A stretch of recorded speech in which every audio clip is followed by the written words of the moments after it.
Hey everyone, Sean Taggy here. Today I'm going to be going over a video on how to determine a property's value. So alright, let's jump right into it.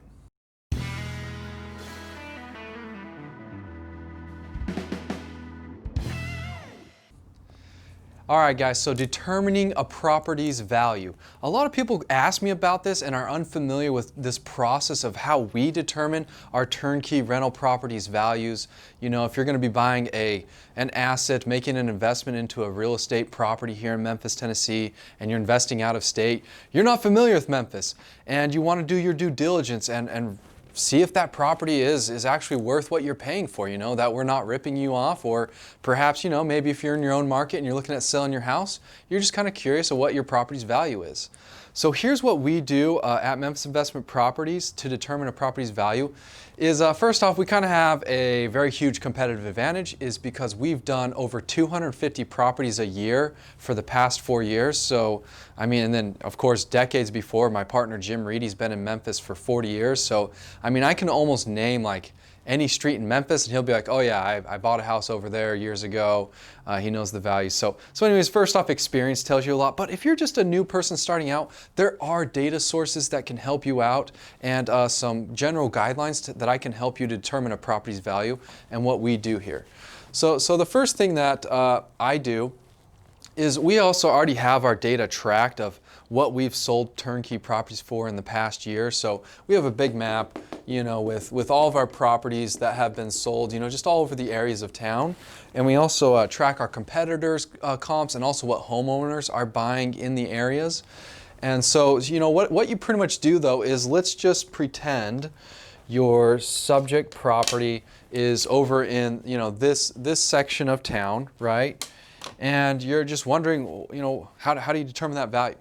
So what we do is we zero in on a little radius, and sometimes what you need to look for is if there's like an intersection going here, and it's kind of, this one you just kind of got to know, but as you see intersections that are kind of dividers, like a freeway or a big expressway, that kind of determines like you're going to want to stay as close to that side or another side of that section.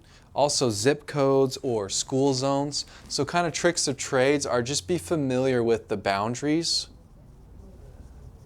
Okay, whether that is a, you know, a street, if it is a school zone, you know, just other things, and that does take experience. So not necessarily you can be totally 100% on that, but you'll see in general what it looks like, and you'll also be able to see that this side of this street has, you know, 20% lower values than this side of the street. That could be something that you could automatically just kind of figure out on your own. So what you want to do is only pull houses within a half mile or maybe 1 mile radius. You know, also knowing these boundaries, so you might want to pick just like this little intersection here. And because as you start going farther out, it's just too far, and you know, areas change as you go farther than that, especially in Memphis, and knowing each street, it's kind of good to know that. So then what you're going to want to do is you're going to want to be within plus or minus, you know, I mean, it would be great, the more narrowed down you can go on the square footage of the property, the better. But generally, we go within a plus or minus 20% square footage range of all the houses that sold in this radius in this area. So if you have a 1,000 square foot house, we're going to look at houses in the 1,200 to 800 square feet range. If you cannot find 3 to 5 properties kind of within that range already, or 10, you can bump it up to 30% or a little bit more. So just kind of per your discretion on what's out there and what's sold. Because some areas don't really have a lot of sales. There's a low supply right now. And you can also extend out your radius as well. So we're looking at houses within this radius, and then the next thing we want to do is have similar bed and bath count, okay? So there is a big jump from a 2-bedroom house to a 3-bedroom house, okay?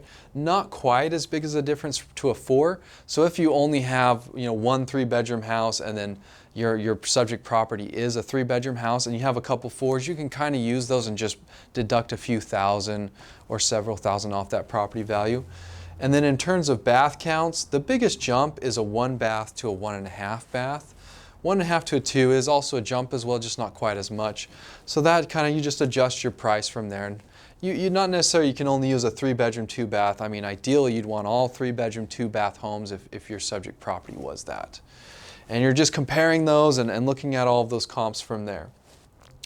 Okay, so another thing, not as huge as these other things, but parking. So you have a driveway parking, carport, or a covered garage. It's a big jump from a driveway to a carport or a garage if there's a subject property there. So just kind of things to check for. Also a 1 or 2 car garage.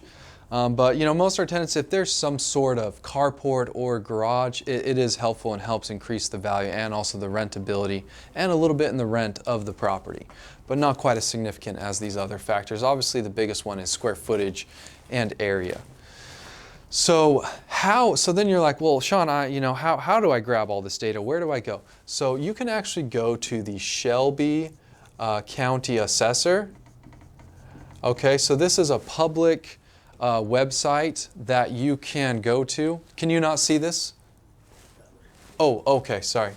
Yeah, so I'll write over here. So yeah, Shelby County Assessor, and you can go there, and that actually has all this data for free. So you can actually pull comps in there and play around on that website for hours on hours. Now, what isn't so good about the Shelby County Assessor is it isn't very user-friendly and doesn't pull the data quite as well.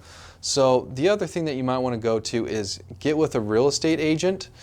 So obviously all of us are real estate agents on our sales team. I am, all of my partners are. So we have access to the multiple listing service, which it's a lot easier data to grab, where you'll be able to pull all of these comps really easily. Like, I mean, I can do a comp, a CMA within a couple minutes and get you, 3 to 5 houses, 1, 2, 3 Apple Street, and it'll just have a list of, the price it sold for, what the list price was, how many days on market, the bed, the bath, the square footage, and we actually provide those comps for you to kind of just prove to you that we're providing a great value and a property that is valued at a good price for you to buy.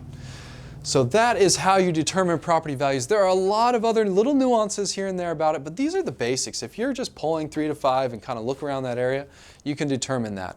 Zillow also does have decent comps on there. It is kind of a good way to start, but the best is from an agent that can pull that data for you. But if you want to do it on your own, Shelby County Assessor is the way to go.